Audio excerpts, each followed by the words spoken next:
ठीक ही होगा। चलिए, तो आज हम लोग एग्जैक्ट डिफरेंशियल इक्वेशन पढ़ेंगे, ठीक है।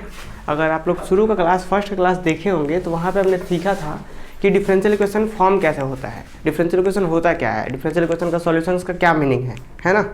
तो अगर हम एक क्वेश्चन दें आपको कि जैसे कि मान लिया जाए x into y is equal to एक कॉन्स्टेंट फंक्शन है, x y is equal to c है, एक कोई फंक्शन है। अगर हम बोल रहे हैं इसका आप डिफ्रेंशिएशन कीजिए, तो आप क्या कर सकते हैं, आप किसी भी आर्बिट्रेरी टर्म के रिस्पेक्ट में कीजिए, टी के रिस्पेक्ट में, जेड के रिस्पेक्ट में, किसी भी टर्म्स के रिस्पेक्ट में कीजिए।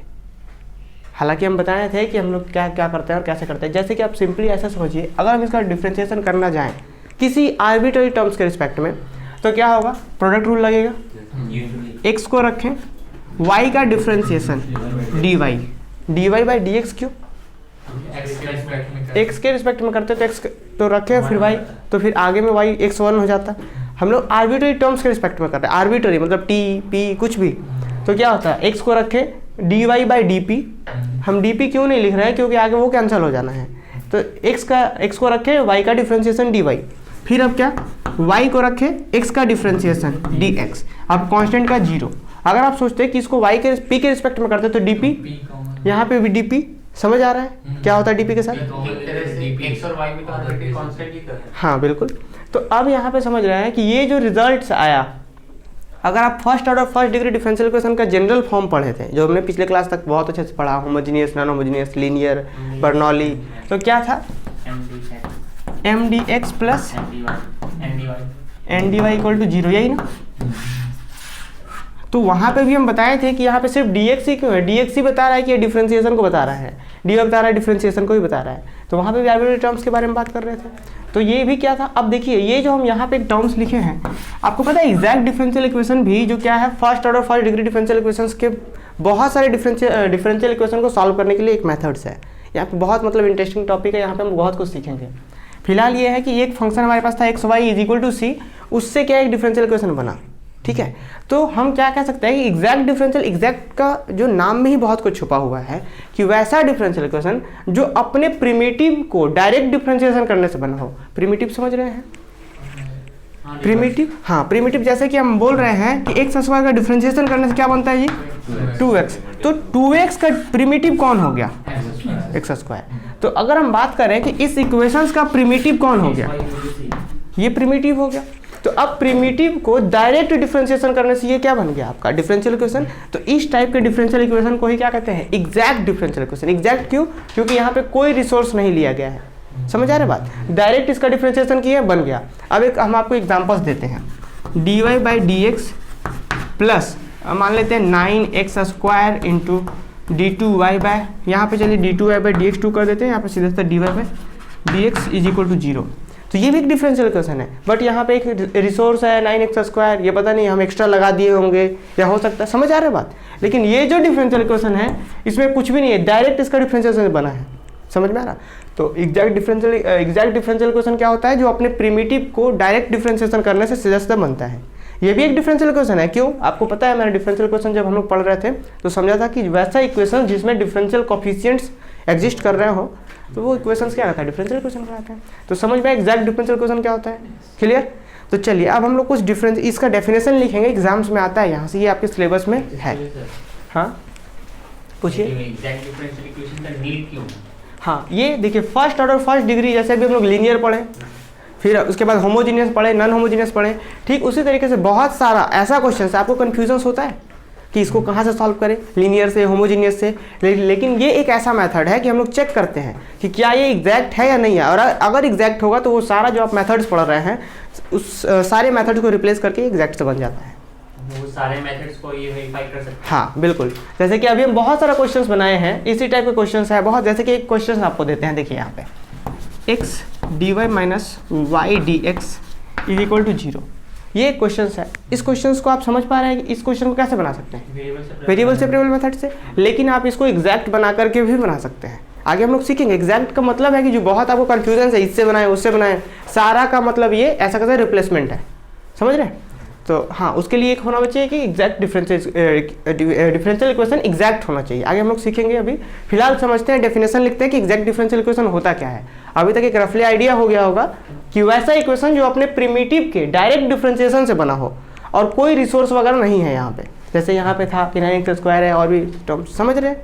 लिखिए इसका एग्जैक्ट डिफरेंशियल इक्वेशन, एक नया चैप्टर है, हेडिंग दे देना एग्जैक्ट डिफरेंशियल इक्वेशन। नीचे में क्या लिखेंगे, a differential equation is said to be exact, a differential equation is said to be exact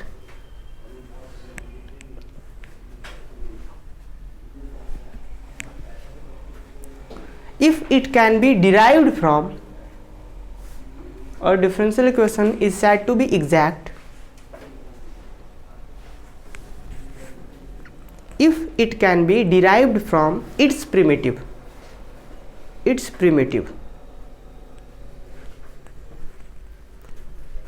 A differential equation is said to be exact if it can be derived from its primitive by direct differentiation.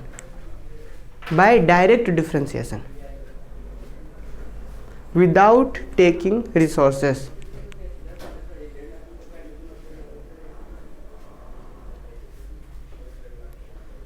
Derived from its primitive by direct differentiation without taking resources.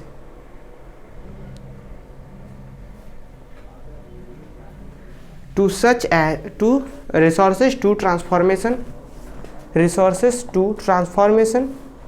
such as elimination or reduction,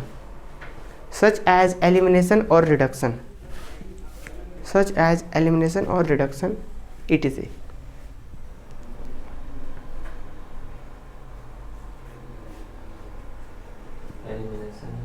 Elimination or reduction, etc. समझ में आया? तो ये definition समझ में आता है, नहीं आया समझ में? नहीं सर, अभी समझे नहीं है, समझने की कोशिश। अच्छा, तो देखिए तो क्या कह रहा है कि a differential equation is said to be exact कब, if it can be derived from its primitive, है ना, कि वो अपने प्रिमिटिव से अगर डिराइव हो रहा है तब उसको हम एग्जैक्ट कहेंगे। लेकिन एक और बात ध्यान रखना है, derived from its primitive by direct differentiation, ठीक है, विदाउट टेकिंग रिसोर्सेज, मतलब कोई ऐसा रिसोर्सेज नहीं होना चाहिए कि कोई टर्म्स आ रहा है उसको हम रिमूव कर दिए या फिर कुछ ऐड कर दिए, ऐसा कोई भी रिसोर्स नहीं होना चाहिए। तो ये लिखा हुआ है without taking resources to transformation, मतलब कोई ट्रांसफॉर्मेशन ऐसा नहीं होना चाहिए वहाँ पे, सच एज एलिमिनेशन और रिडक्शन, etc. समझ आया बात? क्लियर हुआ? अब एग्जाम्पल्स की बात करेंगे, नीचे लिखिए, ये आपके एग्जाम्स में आता है ना, कि define with an examples exact differential equation. तो नीचे क्या लिखना है, फॉर एग्जाम्पल्स, पैराग्राफ चेंज करके लिखिए, फॉर एग्जाम्पल के बाद फिर कॉमा दे करके लिखिए या नीचे लिखिए कि द डिफरेंशियल इक्वेशन, ये लिख दीजिए, the differential equation x dy plus y dx is equal to 0 is an exact differential equation. ये वाला x dy plus y dx is equal to 0, the differential equation x dy plus y dx is equal to 0 is an exact differential equation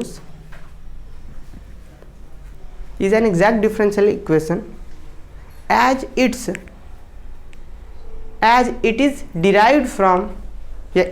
is derived by direct differentiation। क्या लिखे, the differential equation x dy plus y dx is equal to 0 is an exact differential equation as it is derived by direct differentiation for its solution या from its solution,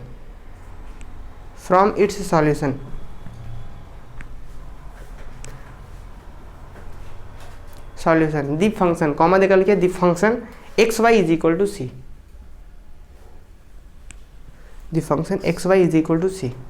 कुछ समझ में आया? ये examples क्या बोल रहे हैं हम, क्लियर हुआ कि ये जो आपका है वो क्या एग्जैक्ट है, क्यों, क्योंकि ये यहाँ से डायरेक्ट बन रहा है, सीधा सीधा समझ में आइए। एक दूसरा नीचे लिखिए, सिमिलरली, नीचे दूसरा examples, similarly e to the power x cos y dy, ये देखिए तो क्या है जी, e to the power x, देखिए ना डायरेक्ट लिखते हैं, e to the power x cos y dy, यही है, हाँ, फिर plus e to the power x sin y dx is equal to 0, ये वाला। अब बताइए तो ये किसका डायरेक्ट डिफरेंशिएशन दिख रहा है, बताइए। फिर हाँ बताइए किसका दिख रहा है ये, साइन का कि कॉस का? अच्छा एक बार चलिए हम लोग देखते हैं, मान लीजिए आप साइन एक्स रख दिए, ठीक, तब डिफ्रेंशिएशन करके देखिए क्या वो रिजल्ट आ रहा है, कहीं पे तो साइन है ही नहीं, साइन एक्स तो कहीं है ही नहीं, तो क्या ऑब्वियस होगा कि साइन वाई होगा या कॉस वाई होगा। तो अब करके देखिए तो e⁴x को रखें, इसका डिफ्रेंशिएशन किएंगे तो क्या आएगा, कॉस वाई डी वाई, समझ में आ रहा है। फिर अब यहाँ देखिए, अब क्या इसको रखेंगे और इसका डिफ्रेंशिएशन करेंगे e⁴x फिर D Y sorry D X, समझ में आ रहा है। मतलब x की जगह पे हाँ y। तो ये हो गया रिजल्ट। तो लिखिए यहाँ पे, लिखिए e⁴x cos y dy plus e⁴x sin y dx is equal to 0 is an exact differential equation,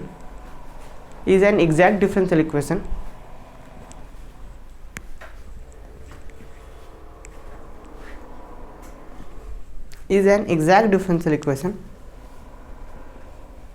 as it is derived from as it is derived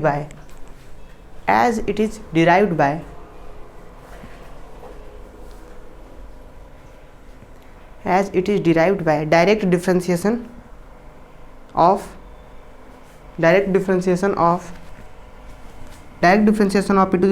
sin y is equal to c। ये equal to सी लिखना बहुत ज़रूरी है, तभी तो equal 0 आएगा, ठीक है। अब समझ में आई एग्जैक्ट क्या होता है, अब तो याद करने का आवश्यकता नहीं पड़ना चाहिए एग्जाम में, ठीक है। चलिए अब एक बात होता है कि आखिर हम लोग पता कैसे करेंगे कि कौन डिफरेंशियल इक्वेशन एग्जैक्ट है, समझ रहे हैं। यहाँ पे तो छोटा छोटा क्वेश्चन था तो हम देख पा रहे हैं कि डिफरेंशियल इक्वेशन का ये डिफरेंशिएशन ऐसा है, हम देख पा रहे हैं छोटा छोटा क्वेश्चन में आप कर पा रहे हैं कि एग्जैक्ट है या नहीं। लेकिन जब बहुत बड़ा बड़ा क्वेश्चन होगा, जो फर्स्ट ऑर्डर फर्स्ट डिग्री का ही होगा, उसमें आप कैसे पता करेंगे कि क्या है वो एग्जैक्ट है या नहीं है, समझ रहे हैं। तो उसके लिए कुछ हम लोग एक थ्योरम्स पढ़ेंगे जो कि बहुत बहुत इंपॉर्टेंट है, हर 1 साल के बाद देता है ये इस थ्योरम्स को, कभी कभी तो रेगुलर भी दे देता है, ठीक है। तो देखिए वो क्या है कि जैसे आपको पता है कि जो फर्स्ट ऑर्डर फर्स्ट डिग्री का डिफरेंशियल इक्वेशन है उसका m/dx plus n/dy is equal to 0, ये आपका जनरल फॉर्म कह सकते हैं, क्लियर। तो यहाँ पे होता क्या है कि कोई भी डिफरेंशियल इक्वेशन जो इस फॉर्मेट का है और यहाँ पे del m by del y अगर del n by del x के बराबर हो जाए तो वो डिफरेंशियल इक्वेशन एग्जैक्ट होता है, समझ में आया कि अगर कोई डिफरेंशियल इक्वेशन का ये चीज़ इक्वल हो जाए तो क्या कहलाता है, वो डिफरेंशियल इक्वेशन एग्जैक्ट होता है। और अगर किसी डिफरेंशियल इक्वेशन का ये चीज़ इक्वल हो जाए तो वो एग्जैक्ट कहलाता है, कुछ समझ में आया। इसी चीज़ को नेसेसरी और सफिशिएंट, इस चीज़ को प्रूव भी करेंगे कि आखिर एग्जैक्ट होगा तो ये क्या होगा और ये होगा तो एग्जैक्ट कैसे होगा, अभी हम लोग प्रूव करेंगे थ्योरम्स। तो ये कुछ समझ में आया, थोड़ा सा एक आइडिया होना चाहिए कि अगर कोई डिफरेंशियल इक्वेशन एग्जैक्ट है तो ये चीज़ दोनों का इक्वल होगा। देखिए अभी हम लोग करते हैं एक, अभी जो हम लोग एग्जाम्पल्स देख रहे थे, जैसे कि x dy plus y dx is equal to 0, ये एग्जैक्ट डिफरेंशियल इक्वेशन हम लोग को पता था।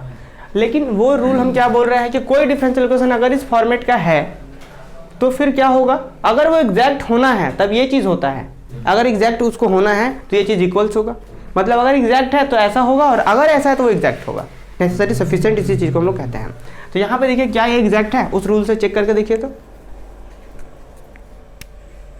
यहाँ पे m और n क्या है, सॉरी यहाँ पे y होगा, तो अब बताइए m और n क्या है। अगर यहाँ पे हम m की बात करें तो क्या होगा, m देखिए m के साथ dx है, यहाँ पे m dx तो y मिल रहा है, और क्या n की जगह पे क्या मिल रहा है आपको, देखिए तो समझ में आया। डिफरेंशिएशन करके देखिए क्या निकालना है, m का किसके साथ डिफरेंस, y के रिस्पेक्ट में क्या होता है, del m by del y, देखिए तो ये m की जगह जैसे ही y रखेंगे तो वैल्यू कितना आएगा, del y by del y equal to कितना 1। कुछ समझ में आया कैसे किए, हाँ नहीं आया। देखिए हम लोगों को क्या अभी एक सिर्फ आइडिया था कि अगर हम इस चीज़ को प्रूव करेंगे, अभी सिर्फ आपको थोड़ा सा हम रफली आइडिया दे रहे हैं कि डिफरेंशियल इक्वेशन इस फॉर्मेट का अगर है, अगर वो एग्जैक्ट होना है उसको तो ये चीज़ इक्वल होगा तभी एग्जैक्ट होगा, समझ रहे। मान लीजिए आपको चेक करने के बोलिए एग्जैक्ट है या नहीं, तो आप क्या करेंगे, पहले m खोजिए, n खोज लीजिए, अब उसके बाद m का y के रिस्पेक्ट में डिफरेंशिएशन कीजिए, आपके पास एक क्वांटिटी मिल जाएगा, फिर n का x के रिस्पेक्ट में कीजिए, क्वांटिटी मिला, अगर दोनों इक्वल्स हो गया तब वो डिफरेंशियल इक्वेशन एग्जैक्ट कहलाएगा। क्लियर है? तो हम क्या कर रहे हैं, एक डिफरेंशियल इक्वेशन हमारे पास था ये वाला, हम चेक कर रहे हैं कि ये एग्जैक्ट है या नहीं। कैसे चेक करेंगे? सबसे पहले m खोज लिए, m कितना है, m के साथ dx होता है, m की जगह पे y आ गया, n की जगह कितना आ गया, x आ गया।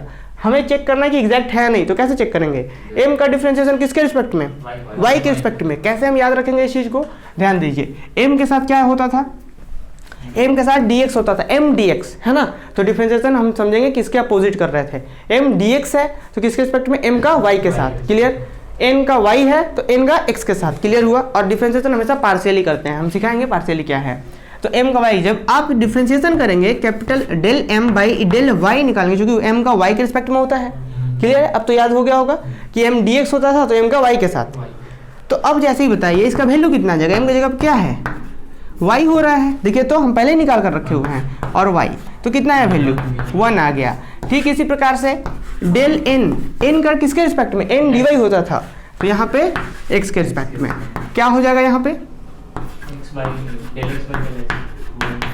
देखिए तो क्या हम ऐसा कह सकते हैं कि del m by del y is equal to del n by, दोनों इक्वल से आ गया, दोनों का वैल्यू 1 है, तब क्या कह सकते हैं कि डिफरेंशियल इक्वेशन एग्जैक्ट है। लेकिन इतना हमें जरूरत भी नहीं था, हम डायरेक्ट भी देख पा रहे थे कि ये डायरेक्ट किसी के प्रिमिटिव से आ रहा था। समझ आ रहा है बात? तो हम तो यहाँ पे बता पा रहे हैं, लेकिन बड़े बड़े क्वेश्चंस में लोग ऐसे चेक करते हैं। तो एक नेसेसरी और सफिशिएंट होता है, मतलब समझ, नेसेसरी सफिशिएंट तो पता है होता है, सैम 1 में पढ़े होंगे बहुत सारे थ्योरम्स, अभी हम बताएंगे उसके बारे में। होता क्या है कि अगर ये किसी डिफरेंशियल इक्वेशन का फर्स्ट और फर्स्ट डिग्री का ये फॉर्मेट है, अगर वो एग्जैक्ट होता है तब ऐसा होगा, और अगर ऐसा होता है तब एग्जैक्ट होगा। तो ये एक थ्योरम्स है। तो आखिर आपके मन में क्वेश्चन आ रहा होगा कि ये डिफरेंशियल इक्वेशन एग्जैक्ट है तो ऐसा क्यों होगा, और अगर ऐसा है तो एग्जैक्ट क्यों होगा। तो ये चीज़ को भी हम लोग डिस्कस करेंगे। अच्छा एक बात बताइए, अगर कोई डिफरेंशियल इक्वेशन एग्जैक्ट है, ये मान लीजिए डिफरेंशियल इक्वेशन एग्जैक्ट है, तो हम क्या कह सकते हैं कि ये किसी फंक्शन के डिफरेंशिएशन करने से बना होगा, ऐसा कह सकते हैं कि नहीं। तो हम जैसे कि ये डिफरेंशियल, ये हम बहुत ध्यान से समझेंगे जब हम थ्योरम्स करेंगे अभी, तो इसमें बहुत यूज़ होगा। ये डिफरेंशियल इक्वेशन एग्जैक्ट है, हम क्या कह सकते हैं कि ये जो है ना एक्स वाई इक्वल टू सी को डिफरेंशिएशन करने से बना था। हम क्या इसी चीज़ को ऐसा लिख सकते हैं कि अगर ये हमारा एग्जैक्ट है तो ये किसी एक फंक्शन एक्स वाई का कोई फंक्शन था जिसको डिफरेंशिएशन करने से ये बना था। क्योंकि यहाँ पे आपको सीधा सीधा वैल्यूज दिया हुआ है, तब आप कह पा रहे हैं कि इसको डिफरेंशिएशन करने से बना। अगर हम ऐसा कह दें कि ये डिफरेंशियल इक्वेशन एग्जैक्ट है, तब आप इतना तो कह ही सकते हैं कि कोई ऐसा u होगा जिसको डिफरेंशिएशन करने से बना होगा। कुछ समझ में आया? बहुत ध्यान से समझिएगा। अगर हम बोल रहे हैं कि ये डिफरेंशियल इक्वेशन एग्जैक्ट है, मतलब एग्जैक्ट है मतलब क्या, कि किसी एक को ही डिफरेंशिएशन करने से वो बना होगा। तो अगर हम मानते हैं कि ये डिफरेंशियल इक्वेशन एग्जैक्ट है, तो हम ये भी कह सकते हैं कि अगर कोई u इक्वल टू सी कोई फंक्शन है, तो ये डिफरेंशियल ये M D x plus N D Y D U के इक्वल होगा, क्योंकि u का डिफरेंशिएशन करने से बना होगा। समझ में आ रहा बात? ये बहुत इंपॉर्टेंट है, थ्योरम्स हम लोग यूज़ करेंगे। चलिए लिखिए थ्योरम्स, लिखिए थ्योरम्स नहीं, पहले हेडिंग दे दीजिए ऊपर में, to find the condition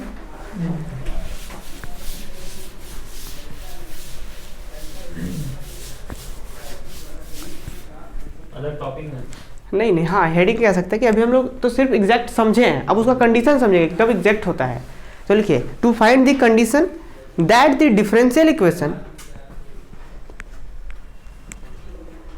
to find the condition that the differential equation of the first order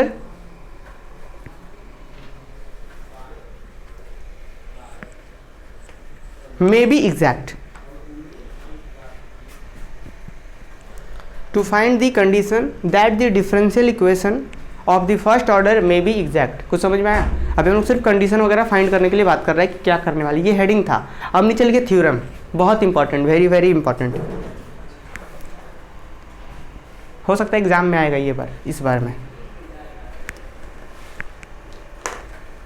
लिखिए थ्योरम्स में, थ्योरम्स लिख दिए, थ्योरम्स में लिखिए the necessary and sufficient condition, the necessary and sufficient condition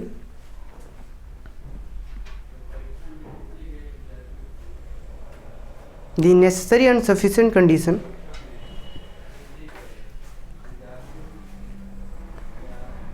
that the differential equation, the necessary and sufficient condition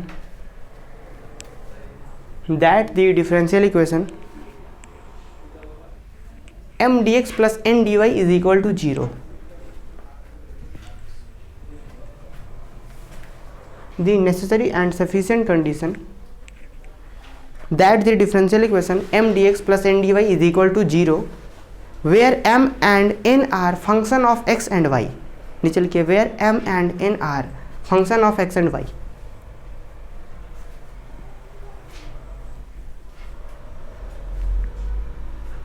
is exact.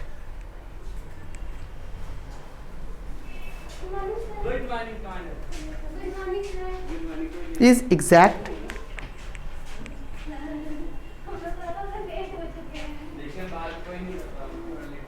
लिखिए is exact is that del m by del y is equal to del n by del x. del m by del y is equal to del n by del x.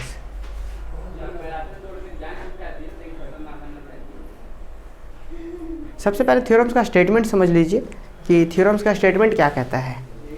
देखिए एक बार अच्छे से क्या बात हो रहा है। The necessary and sufficient condition that the differential equation m D x plus N D Y is equal to 0 where m and n are function of x and y is exact is that del m by del y equal to del n by del x. कुछ समझ में आया? तो एक में है कि जो भी फंक्शन दिया है अगर वो एग्जैक्ट होता है तो वो del m by del m del y और is equal to del x by del n by del x बराबर होगा। एक बार फिर से एक वर्ड समझते हैं यहाँ पे। देखिए बोल क्या रहा है, the necessary and sufficient condition. किसके लिए नेसेसरी कंडीशन क्या होता है पता है? हाँ हिंदी तो उसको कहते हैं जरूरी, और सफिशिएंट मतलब कि काफ़ी है। हाँ नेसेसरी का मतलब ये होता है, मान लीजिए किसी चीज़ के लिए नेसेसरी का बात कर रहे हैं तो नेसेसरी का मतलब कि मान लिया जाए वो हो गया तब क्या होगा। नेसेसरी का मतलब ये चीज़ कि हो गया तब क्या होगा, ठीक। और सफिशिएंट मतलब कि क्या होगा, क्या सफिशिएंट है कि वो होगा। कुछ समझ आया? फिर से समझिए। अच्छा अभी हम देखेंगे तो ये बहुत मज़ेदार चीज़ है, ये हर बार आना है। अभी सैम 2 3 4 5 नेसेसरी सफिशिएंट घूमते रहेगा, खूब मज़ा आएगा। तो देखिए यहाँ पे हम लोग का थ्योरम्स क्या करेगा कि the necessary and sufficient condition that the differential equation, कौन differential equation, m D x plus N D Y equal to 0। यहाँ पे एम एन क्या है, function of x and y है। वही चीज that the differential equation m D x plus N D Y equal to 0 where m and n are function of x and y is exact. वो exact होता है कब, is that del M by del Y equal to del N by del x. मतलब समझ में? देखिए M D x plus N D Y equal to 0, ये differential equation exact होगा कब, जहाँ पे एम एन के बारे में बताया गया है। ये डिफरेंशियल इक्वेशन एग्जैक्ट होगा कब, जब डेल एम बाई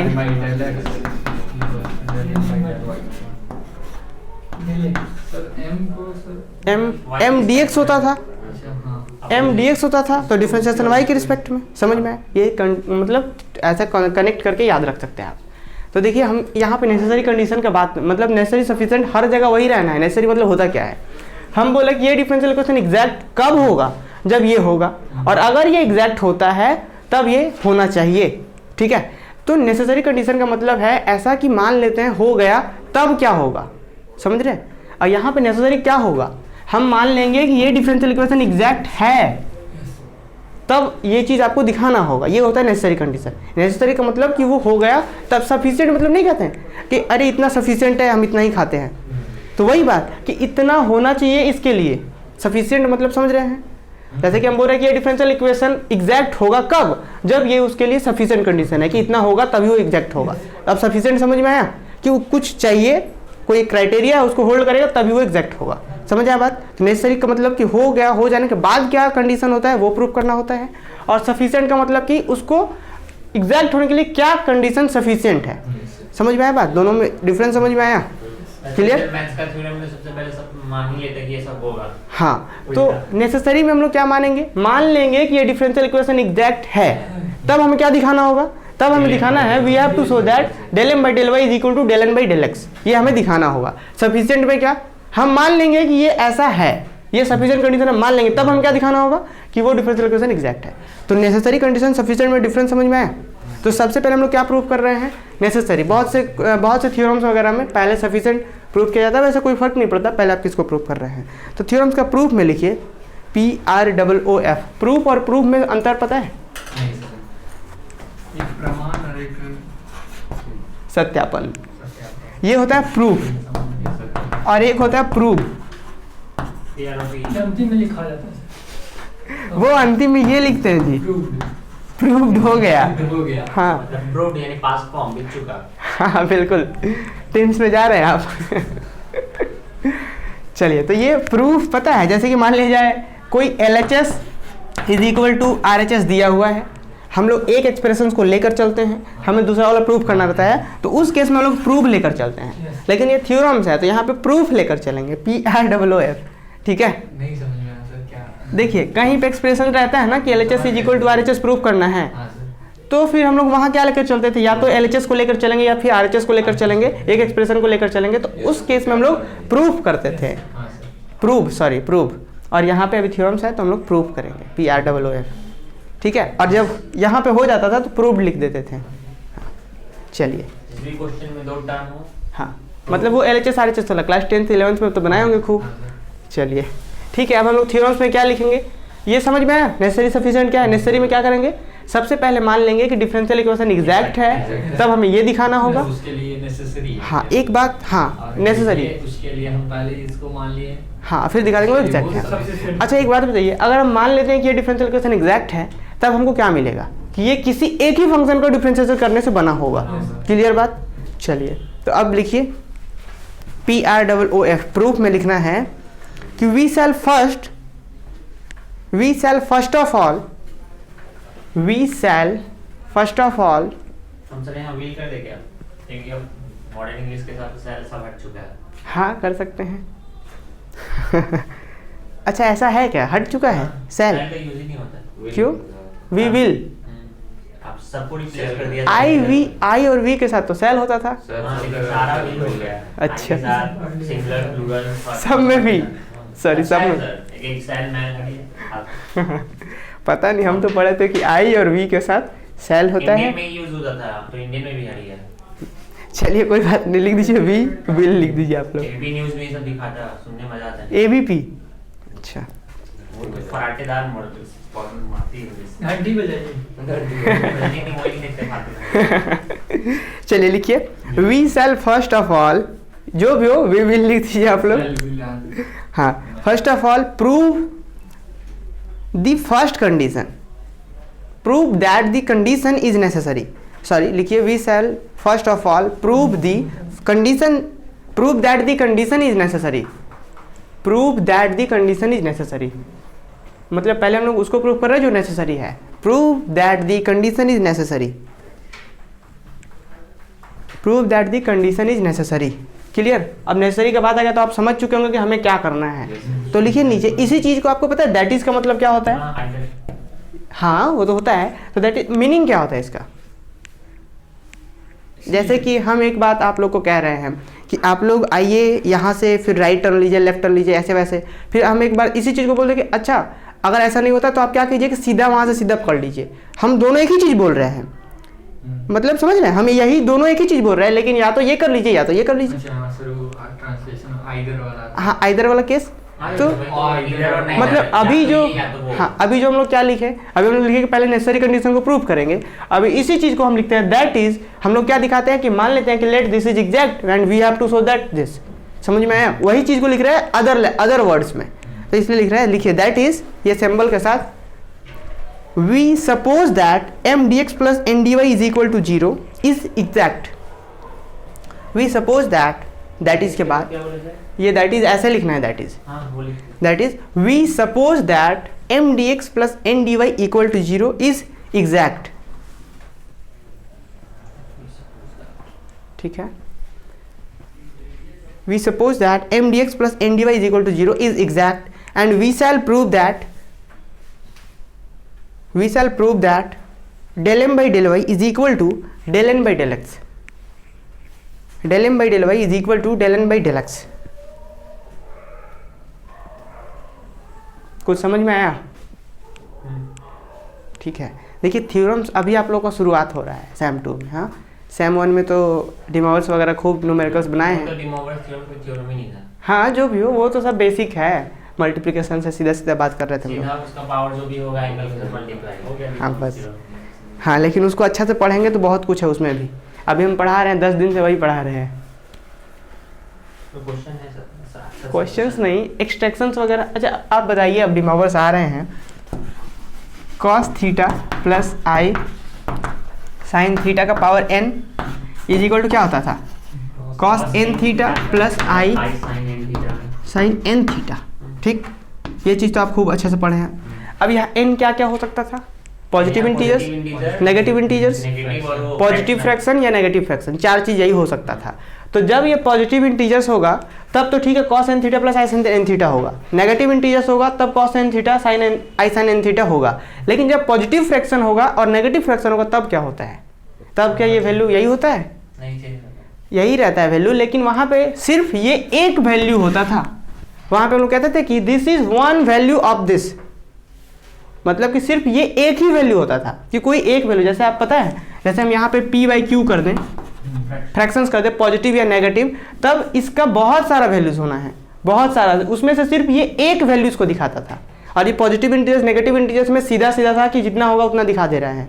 लेकिन जब पॉजिटिव नेगेटिव फ्रैक्शंस आता है तब ये सिर्फ एक वैल्यू को दिखाता है, समझे, और बाकी का वैल्यू को क्यों नहीं दिखाता, और बाकी का वैल्यू कैसे निकालते हैं हम, इसी चीज़ को कहते हैं extraction of D mowers theorem. तो वो चीज़ आप लोग को सिलेबस में नहीं था, वो चीज़ नहीं पढ़ना था। लेकिन एक ही क्यों होता है, इस चीज़ को हम लोग 10 दिन से पढ़ रहे हैं।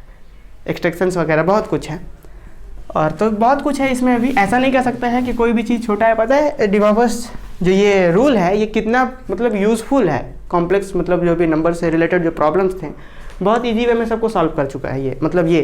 तो इसके पीछे एक मैथमेटिशियन का पूरा लाइफ लगा हुआ है, और इजी नहीं कह सकते आप उसको। ठीक है, जरा जीवित होते तो सुन के मर जाते। वो सोचता हम पूरा जीवन में एक फॉर्मूला खोजे और उसको लड़का लोग बोल रहा है इजी है। चलिए, लेकिन पूरे यूनिवर्स में कोई ऐसा नहीं जो रामानुजन का सॉल्व कर सके। हाँ ये बात है, ये चीज़ तो है। चाइना क्या करता है, सॉल्व ही नहीं करता, जो एक ही करेगा बोले हो गया। आज तक कोई नहीं सोचे, तो ऐसा इंडियन आदत हमारा होता है। लेकिन वैल्यू कहाँ है, यहाँ पे एक बिहार में एक थे ना, क्या नाम है उनका, हाँ हाँ, तो उनको कहाँ वैल्यू दिया गया, देखे जीवित थे अभी हाल ही कुछ मतलब पिछले साल या इसी साल, हाँ हाँ वशिष्ठ नारायण सिंह, तो उनका कितना वैल्यू किया गया, जीवित में नहीं किया गया। सुशांत सिंह राजपूत का बात कर रहे हैं, जीवित में कितना लोग जान रहा था। तो यहाँ पे है कि जब आप मरला के बाद ही तो उनको नहीं ऐसी छोड़ दिया था नीतीश कुमार, इसको वोट देना भी गलत था, वोट देना नीतीश कुमार को नहीं तो और ऑप्शन नहीं है ना। और आप मान लीजिए आप PhD होल्डर्स वगैरह बिहार में, पता है इतना अच्छे अच्छे लोग हैं, अच्छे अच्छे डिग्रीधारी लोग हैं, IIT वगैरह कितना कितना वहाँ से निकलता है, और किसको वोट दे रहे हैं लोग, कोटा में से 70% बिहारी। तब बहुत जगह नारायण सिंह से मिले थे जब पागल थे ना, हाँ मिले थे। अब देखिए उनका कोची कोची लिख रहे थे, मरणोपरांत उनको उपाधि बहुत सारा पुरस्कार वगैरह दिया गया। मरने के बाद मिले क्या फायदा, बताइए, जब जीवित रहते तब उनको कुछ सम्मान मिलता, सम्मान का मतलब क्या है जी, सम्मान तो एक है ही, उसके साथ कुछ राशि भी दिया जाता है, तो वो सब बहुत अच्छा यूज़ कर सकते थे। लेकिन थोड़ा सा सिस्टम ख़राब है। आपको पता है यहाँ पे हम लोग का क्या हो रहा है पॉलिटिक्स वगैरह में, हम लोग का अलग, ये नेता का अलग अपना मंच है, खटिया उटिया खड़ा कर लिया, इधर अलग है, ये उसको बोल रहा है, वो इसको बोल रहा है। अभी डोनाल्ड ट्रंप और बाइडेन वाला देखे थे, सीधा सीधा डिबेट हो रहा था कि आप 5 साल में क्या क्या काम किए हैं, वो जवाब देना होता है तब, और 3-4 डिबेट होता है। और यहाँ पे क्या है, ये अलगे पंडाल खड़ा किए हुए हैं,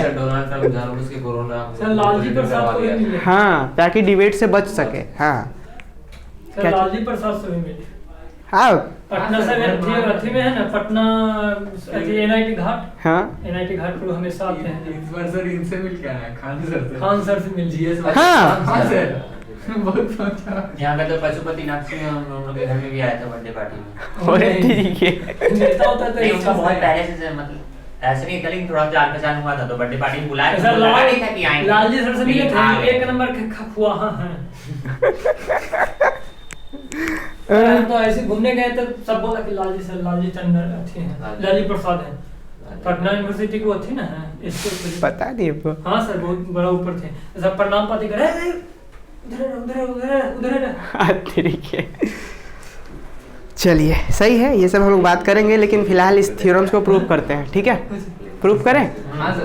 तो अभी तक क्या लिखे हम लोग कि सीधा से इसको एग्जैक्ट मान लिए हैं, इसको हमें प्रूव करना है। एग्जैक्ट माने हैं मतलब क्या, ये किसी एक फंक्शन का डिफरेंशिएशन होगा, आपको पता है, ये हम बता चुके हैं।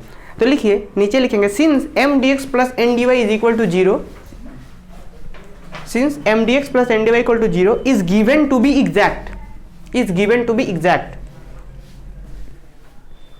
Is given to be exact, comma देकर नीचे लिखिए therefore m D x plus N D Y is an exact differentiation या एग्जैक्ट डिफरेंशियल, क्या लिखे, कॉमा देकर लिखिए, फिर से लिखिए, सुनिए, since m D x plus N D Y is equal to zero is given to be exact, comma देकर नीचे लिखिए therefore m D x plus N D Y is an exact differential of some function, exact differential of some function से, comma देकर लिखिए से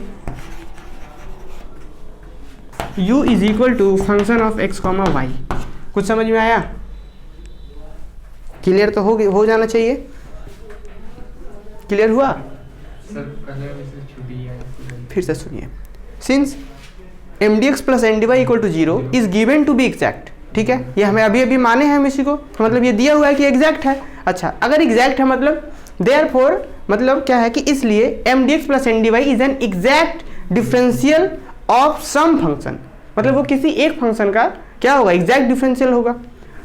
समझ में आया? Exact differential of some function, comma देकर लिखिए say y u is equal to f of x y. Clear बात है ना? तो अब नीचे लिखे दैट इज, ये जो अभी हम लोग लिखे टोटल जो पूरा लाइन लिखे उसका मतलब क्या हुआ कि जो m D x plus N D y जो है वो कुछ नहीं है, वो क्या है, सिर्फ u का डिफरेंशिएशन है। कुछ समझ में आया? ये जो m D x plus N D y है वो कुछ नहीं है, सिंपली u का डिफरेंशिएशन है। रिलेशन नंबर 1 मान दीजिए। आप लोग सैम 1 में पार्शियल डिफरेंशिएशन पढ़े हैं? हाँ, ठीक, वहाँ पे एक टोटल डिफरेंशिएशन भी था। टोटल हाँ दोनों के रिस्पेक्ट में। हाँ, तो वहाँ पे हम लोग क्या कह सकते हैं, लिखिए अब नीचे, but we know from differential calculus.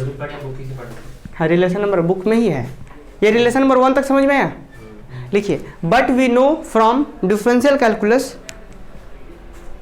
But we know from differential calculus, क्या जानते हैं हम लोग, but we know from differential calculus that d u is equal to क्या होता है जी, del u by del x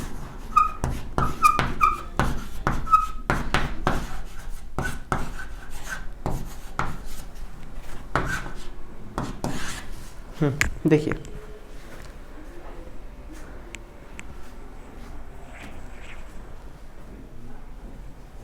ये जान रहे हैं आप लोग, टोटल डिफरेंशिएशन में पढ़ना था कि अगर कोई u function of x y हो तो आप u को जब डिफ्रेंशिएट करेंगे, है ना, तो डी यू जो होगा वो del u by del x d x plus del u by del y d y, ये पढ़े थे सैम 1 में टोटल डिफरेंशिएशन।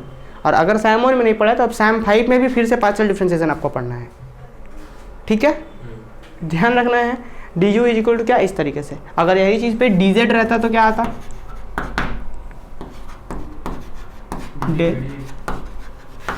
क्या होता है फिर,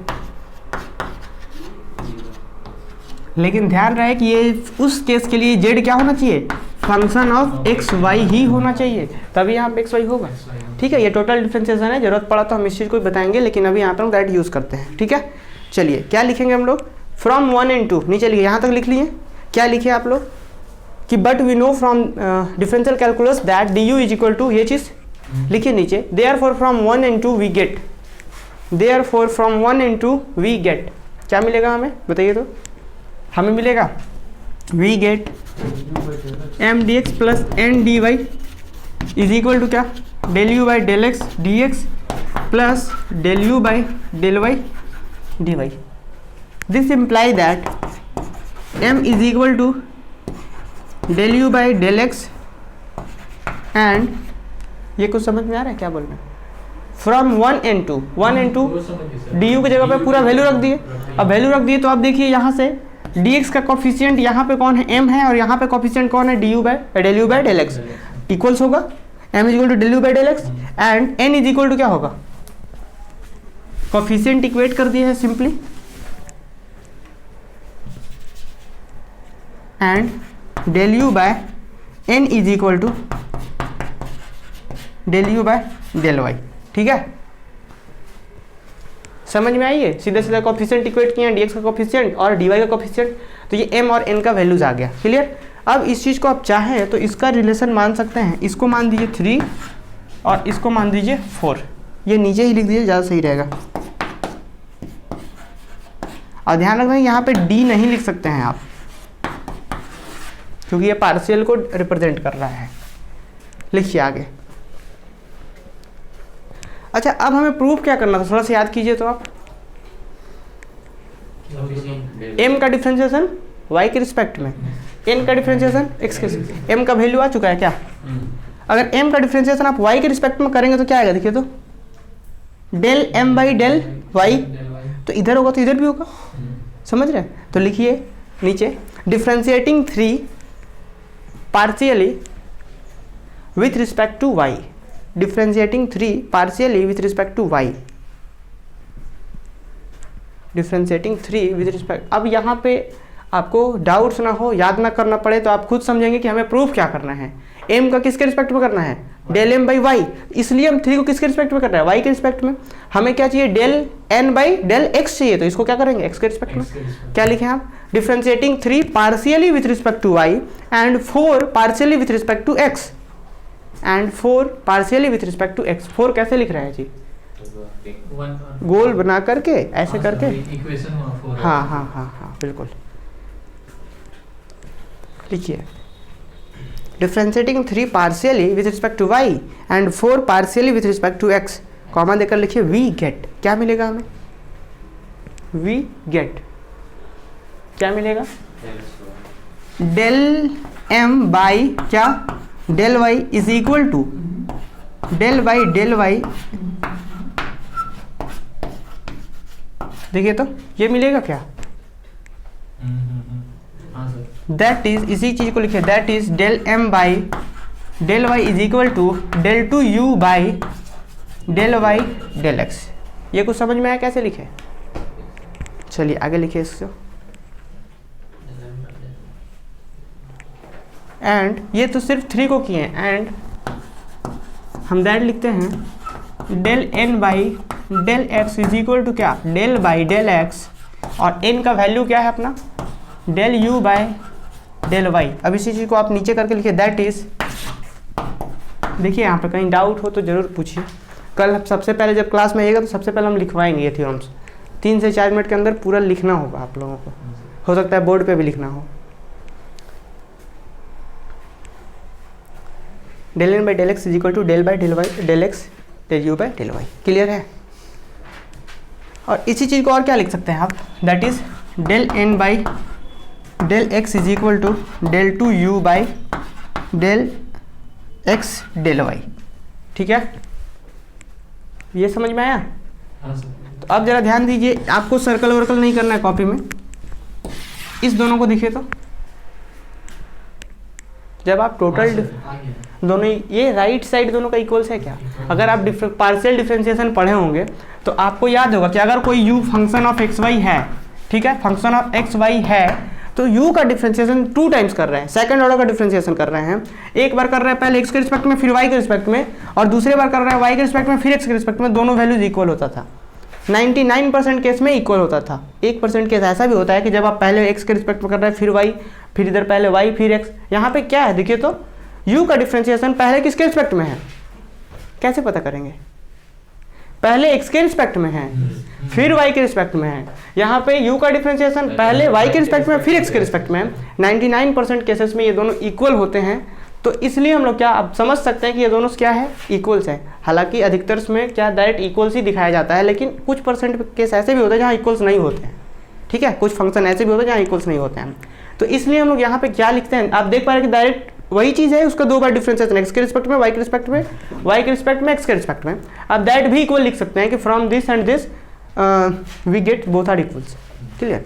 तो अब दैट अब क्या लिखेंगे, नीचे लिखिए अज्यूमिंग दैट, क्योंकि 1% केस ऐसा भी होता है कुछ फंक्शंस के लिए जहाँ इक्वल्स नहीं होते, इसलिए हम लोग लिख रहे हैं नीचे assuming that del two u, assuming that del two u by del y del x, del y del x is equal to del two u by del x del y. हम लोग ये अज्यूम कर ले रहे हैं, assuming that कि ये दोनों इक्वल्स है, अज्यूमिंग दैट ये दोनों इक्वल्स है।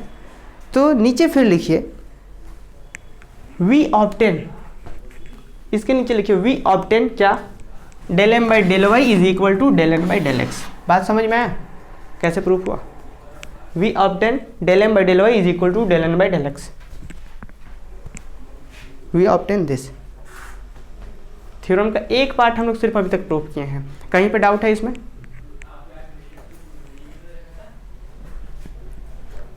समझ में आया? क्लियर हुआ ना? ये हाँ आएगा एग्जाम में। नीचे लिख दिए 10 we prove the condition is necessary. अब मतलब हम लोग कंडीशन प्रूव कर दिए नेसेसरी वाला, ठीक है। 10 we prove the condition is necessary. 10 we prove the condition is necessary. 10 we prove the condition is necessary.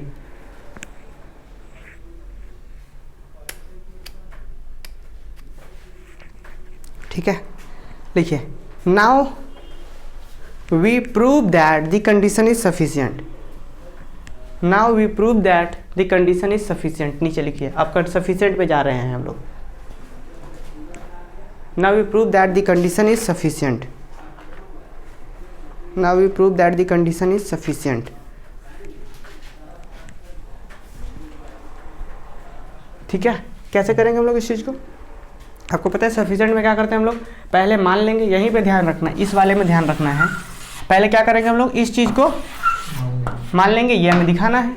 ये दिखाना है मतलब क्या? इस चीज़ को एग्जैक्ट दिखाना है, समझ रहे हैं? इस चीज़ को मान लेंगे और इस चीज़ को एग्जैक्ट दिखाना है। मतलब वो आया कहाँ से? मतलब एग्जैक्ट दिखाना है, सीधे से ये बात ना। पहले एग्जैक्ट माने थे तो हमें ये दिखाना था, अब ये मान करके इसको एग्जैक्ट दिखाना है। इसको एग्जैक्ट दिखाने का मतलब क्या दिखाना है? कि ये किसी एक फंक्शन के डिफरेंशिएशन से बना हो, यही दिखाना है। अगर आपको दिखाना है कि ये एग्जैक्ट है तो आपको ये दिखा देना होगा कि वो किसी एक ही फंक्शन के डिफरेंशिएशन से बना हुआ है। बात समझ में आया? तो वही चीज़ हम लोग करेंगे, इसको इसका हेल्प लेकर हम ये दिखा देंगे कि ये जो दिख रहा है आपको, ये सिर्फ एक ही फंक्शन के डिफरेंशिएशन से बना है। इसको क्या बोलेंगे सर उसके लिए भी? ये सफिशिएंट कंडीशन। क्या बोलेंगे? ये सफिशिएंट कंडीशन है ना सिर्फ, कि हम लोग सफिशिएंट में इसको मान रहे हैं। और ये है क्या? ये जो m dx का कोफिशिएंट m है उसका डिफरेंशिएशन y के रिस्पेक्ट में। हाँ, ठीक है। लिखिए नीचे,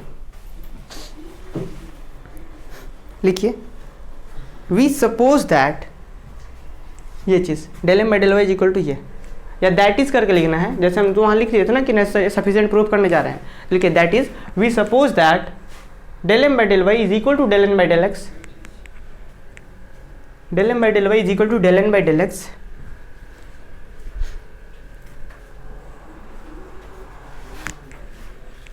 ठीक है, we shall prove that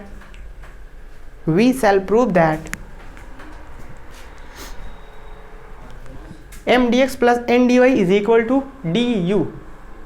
m dx plus n dy is equal to du।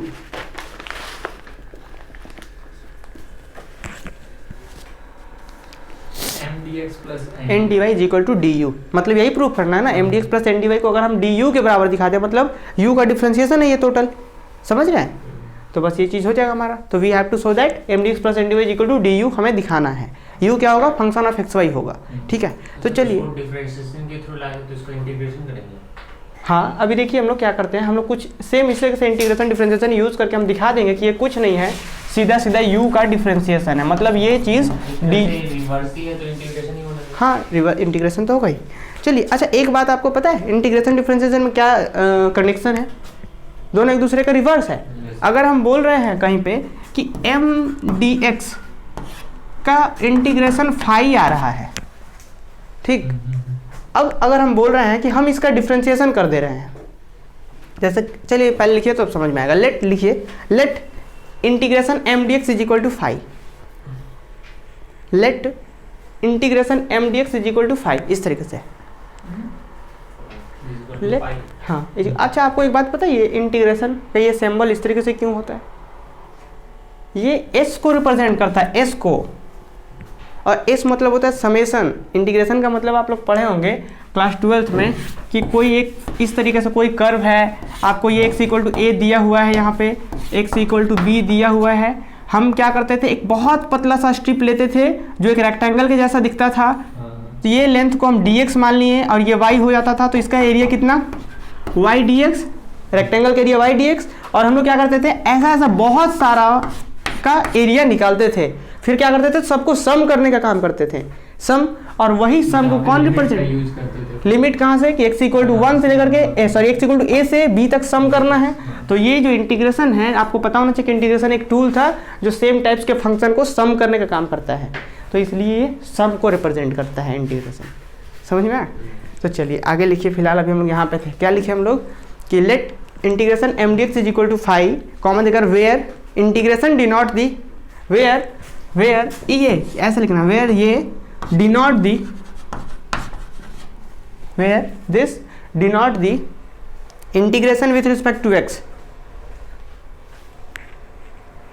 where this denote the integration with respect to x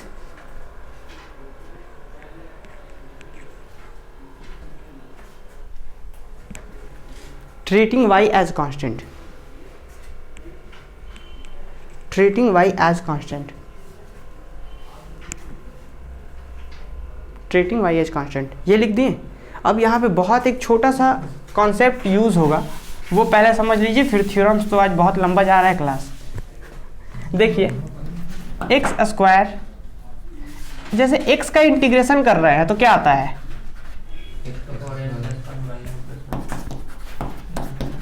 ठीक है, एक कांस्टेंट भी आता है, फिलहाल अभी हम लोग कांस्टेंट को नहीं ले रहे हैं। एक्स का इंटीग्रेशन एक्स स्क्वायर बाई 2 आ रहा है, अगर हम इसका डिफ्रेंशिएशन कर दे तो क्या आएगा बताइए तो, 1/2 बाहर, इसका 2x होगा, 2 कैंसिल, कुछ समझ में आया, मतलब हाँ बोलिए, हाँ सॉरी यस, 2 कैंसिल हो जाएगा ना, x आएगा, मतलब क्या समझ में आएगा, दोनों में रिवर्सिबल प्रोसेस है, ठीक। जो कांस्टेंट का अपना बहुत मीनिंग होता है, उसके बारे में भी हम इंटीग्रेशन नहीं पढ़ रहे हैं, बस हम समझाना ये चाह रहे हैं कि दोनों में कनेक्शन होता है रिवर्सिबल वाला। तो x का इंटीग्रेशन एक्स स्क्वायर बाई 2 था, इसका फिर डिफरेंशिएशन कर दिया तो यही आ गया। तो ठीक उसी प्रकार से m D x equal to 5 है, तो क्या अगर हम लोग लिख दें कि हम 5 का डिफरेंशिएशन कर रहे हैं एक्स के रिस्पेक्ट में, तो क्या आना चाहिए, सिर्फ एम आना चाहिए। dx तो देखिए यहाँ पे हम x का इंटीग्रेशन किए तो ये आया, और इसका डिफरेंशिएशन किए तो क्या आ गया, समझ में आया। तो क्या हम लोग ऐसा लिख सकते हैं कि d5 by D x is equal to m, ठीक है। तो यहाँ पे चूंकि पार्शियली बात होगा और क्यों बात होगा आगे हम लोग सीखेंगे, तो लिखिए नीचे देयरफॉर, नीचे लिखिए therefore m is equal to del phi by del m, sorry del phi by del x. ये समझ में आया कैसे लिखे हम लोग, m इक्वल टू ऐसा कैसे होगा, क्योंकि रिवर्सिबल प्रोसेस है, वैसा हम माने थे, और वो क्यों मान रहे हैं अभी हम लोग तुरंत अभी समझ में आएगा। ये क्लियर हुआ। नीचे लिखिए, नीचे अगेन लिखिए, चलिए हम थोड़ा सा लिख ही देते हैं, बहुत ज़्यादा लंबा क्लास हो रहा है।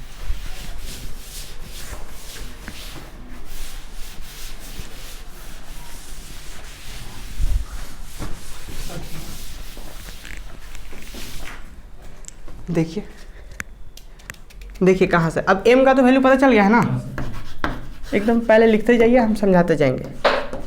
Del n by del x, देखिए हम इसको क्या लिख सकते हैं, डेल बाई डेल एक्स, और इस चीज़ को अगेन हम क्या लिख रहे हैं,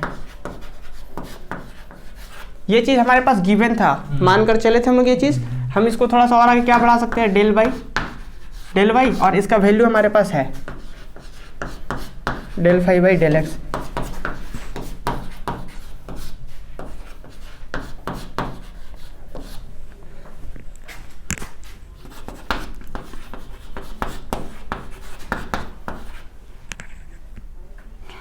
मतलब डायरेक्ट हम लिख सकते हैं डेल फाइव बाई ये डेल बाई डेल एक्स। यहाँ पे किसी को डाउट हुआ क्या, बताइए क्या किए। हमारे यहाँ पे देखिए Ankit, del N by del y, del N by del x है, ये किसके बराबर है, इसके बराबर है। हम m का वैल्यू अभी भी निकाल कर रखे थे, m का वैल्यू क्या था, हाँ yes del five by del x, ये हमारे पास था। m की जगह पे ये as it is del by del y रह गया, m की जगह पे वैल्यूज पुट कर दिए। अब आपको पता है कि हम लोग को डिफरेंशिएशन पहले x के रिस्पेक्ट में फिर y के रिस्पेक्ट में दोनों इक्वल्स है, तो क्या कर सकते हैं हम लोग, ये पहले डिफरेंशिएशन y के रिस्पेक्ट में कर दिए और x को बाहर कर दिए। यहाँ क्लियर है, क्योंकि अभी भी अज्यूम किए थे हम लोग कि x के रिस्पेक्ट में पहले कीजिए या y के रिस्पेक्ट में, दोनों इक्वल्स है, तो हम लोग ऐसा लिख सकते हैं। अब उस चीज़ को जैसे यहाँ पे हम क्या फाइनली क्या कर सकते हैं, ये क्वांटिटी इसके इक्वल आया, तो this imply that del N by del x is equal to ये। अब आपको पता है कि अगर हम इसको इंटीग्रेट कर दें, इसको हम इंटीग्रेट कर दें x के रिस्पेक्ट में, तो यहाँ पे क्या बचना है, सिर्फ n बचेगा, और यहाँ पे क्या बचेगा, सिर्फ ये वाला बचेगा ना, टोटल बचेगा ये।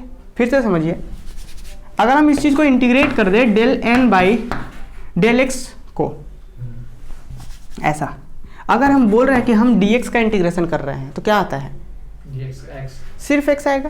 तो अब आपको पता है यहाँ पे क्या है, del by del x n। अब आपको पता है कि इंटीग्रेशन और ये डिफरेंशिएशन इरिवर्सिबल प्रोसेस है, तो ये दोनों कैंसिल आउट हो जाएंगे। अच्छा हाँ, फिर n बचेगा। सिर्फ इधर n बचेगा और यहाँ पे क्या होगा, डेल बाई डेल एक्स, और यहाँ पे जो टोटल अंदर में है del phi by del y, और इंटीग्रेशन कर रहे हैं तो ये डिफरेंशिएशन इंटीग्रेशन कैंसिल आउट। समझ आ रहा है? चूंकि इनडिफिनिट इंटीग्रेशन है तो यहाँ पे एक कांस्टेंट भी देना होगा, इंटीग्रेशन हो रहा है तो हम डायरेक्ट क्या लिख सकते हैं यहाँ से, क्या ऐसा लिख सकते हैं, n इज इक्वल टू हमारे पास आ रहा है del phi by del y plus एक कांस्टेंट, चूंकि यहाँ पे कांस्टेंट क्या, फंक्शन ऑफ y।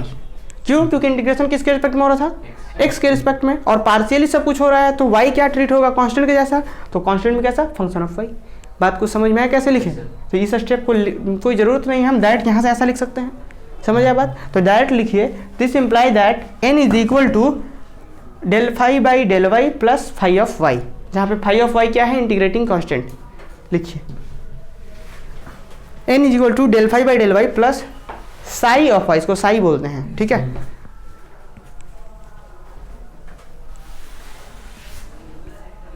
ये डायरेक्ट लिखना है। लिखिए कंप्लीट हो गया बस, और थोड़ा सा है, छोटा छोटा कॉन्सेप्चुअल चीज़ है, और अगर नहीं समझ में आएगा तो फिर रटना पड़ेगा।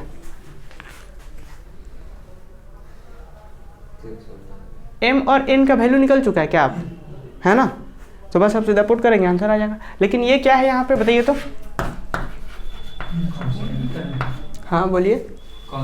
हाँ, वेयर लिख दीजिए, where psi of y is function of y, या डायरेक्ट कांस्टेंट लिख दीजिए, where psi of y is a function of y, और शुरू में ही वाई को हम लोग कांस्टेंट मान रखे थे। वेयर लिख दीजिए, where psi of y is a function of y. नीचे लिखिए 10 वी हैव, नीचे क्या सीधा सीधा m और n का वैल्यू पुट कर देंगे। लिखिए 10 वी हैव, इसको मिटा करके लिखिए 10 वी हैव, m और n का वैल्यू पुट कर दीजिए 10 वी हैव के बाद कॉमन देकर लिखिए m dx plus n dy is equal to क्या, m का वैल्यू कितना है जी, del phi by del x, और dx की जगह पे dx plus del phi by del y dy plus function of y into d y. यहाँ तक समझ में आया? देखिए तो m का वैल्यू था ये वाला, देखिए अच्छे से, m का वैल्यू क्या था, del phi by del x रख दिए, dx था dx रख दिए। n का वैल्यू क्या था, दो चीज़ था, डेल फाई बाई क्या, del y plus phi of y, psi of Y.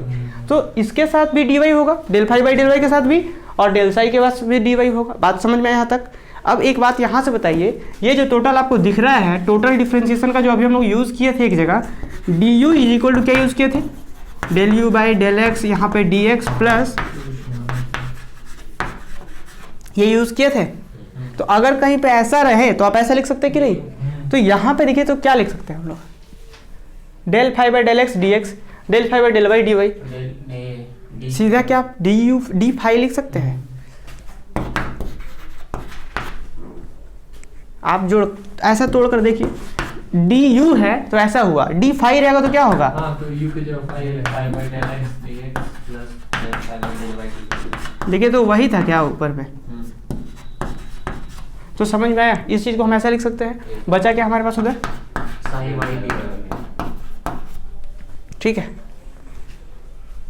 हमें मेन क्या प्रूफ करना था, हमें देखिए अब देख पा रहे हैं कि यहाँ पे ये तो कांस्टेंट है, यहाँ पे भी एक डिफरेंशिएशन है, और यहाँ पे भी डिफरेंशिएशन है। तो हम क्या कॉमन आउट कर सकते हैं, डायरेक्ट हम इस चीज़ को लिखते हैं डी, और यहाँ पे बचा क्या, फाई, और वहाँ पे बचा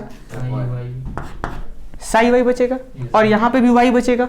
तो साई वाई और वाई, समझ में आया कैसे बोले, यहाँ पे भी डिफरेंशिएशन है, तो साई वाई और वाई जो भी होगा फंक्शन ऑफ वाई ही होगा। तो हम एक इस चीज़ को नया बढ़ा देते हैं, function of y, where f of y is equal to क्या, y into psi of y. समझ में आ रहा बात? चलिए नीचे लिखिए। अब जरा देखिए क्या बन गया है, ये जो टोटल चीज़ है लिखिए, that is m D x plus N D Y is equal to क्या आ गया, डी ऑफ फाई प्लस, समझ में आया?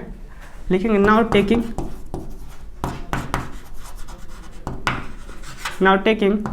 u is equal to 5 plus function of y, 10 we have m D x plus N D Y is equal to क्या, d u. कुछ समझ में आया? देखिए तो अगर हम इसको u मान दें, u क्या था, फंक्शन ऑफ एक्स वाई था, तो u अगर हम इसको मान दें तो क्या हो जाएगा आपका, देखिए फाई क्या था, फंक्शन ऑफ एक्स वाई था। देखेंगे अगर फाई क्या था, फंक्शन ऑफ एक्स वाई था, अभी तो टोटल डिफरेंशिएशन यूज़ किए थे, और ये क्या था, फंक्शन ऑफ वाई। तो इस टोटल को हम लोग u मान सकते हैं, q इक्वल टू मान लेते हैं इसको u। तो आप देखिए तो d और ये बन गया u, तो फाइनल क्या, ये आ गया du, हो गया प्रूफ। यही प्रूफ करना था ना, तो क्या लिख देंगे, हेंस दी रिजल्ट्स, नीचे लिख दीजिए हेंस द रिजल्ट। यहाँ तक लिखने के बाद क्या बोले सर? Hence the result. अगर ये समझ में आया तो ठीक है, और नहीं तो कहाँ डाउट है पूछिए। हेंस दी रिजल्ट समझ में आया?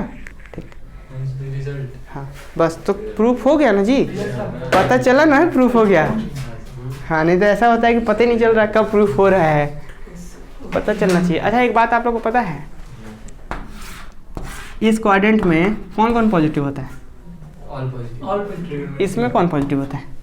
After school sin cos sine cos, नहीं, इसमें, tan cot इसमें, साइन कॉस उसमें होता है, साइन कॉस इसमें होता है। और इसमें, नहीं सर इसमें Sorry, इसमें, sin इसमें और सब cos पॉजिटिव होता है। उसमें सब साइन positive कोसेक, होता है। cosec साइन कोसेक इसमें पॉजिटिव, Yes. और इसमें, tan cot हाँ इसमें उसमें cos और सेक, कॉस सेक। क्यों होता है इसमें पॉजिटिव, तो नहीं पता सर।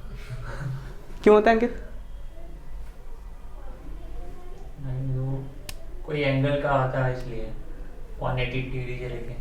हाँ चलिए, आपको पता है, ठीक है, अगला क्लास में पूछेंगे कि क्यों पॉजिटिव होता है। सर हम सोच के आएंगे सर, हम कहीं पढ़े हैं सर ये। हाँ ठीक सर है, पढ़े नहीं हमको जेके प्रसाद जी समझाए पूरा नहीं। चलिए। एक हम रखे थे सर STC। हाँ, वो- STC मतलब साइन कोसेक, टेन कॉट और कॉसेक। हाँ वो तो है, याद रखने, ऐड शुगर टू कॉफी, क्या क्या बोलते हैं लोग। सर 10 में सर रटवा थे आफ्टर स्कूल टू सिनेमा। ये सर भी बताए थे सर प्रसाद। चलिए तो आज की क्लास को हम ऑफ करते हैं यहीं पे, यस सर। ठीक है, इसको भी ऑफ कर देते हैं। केमिस्ट्री में एक सबसेल था तो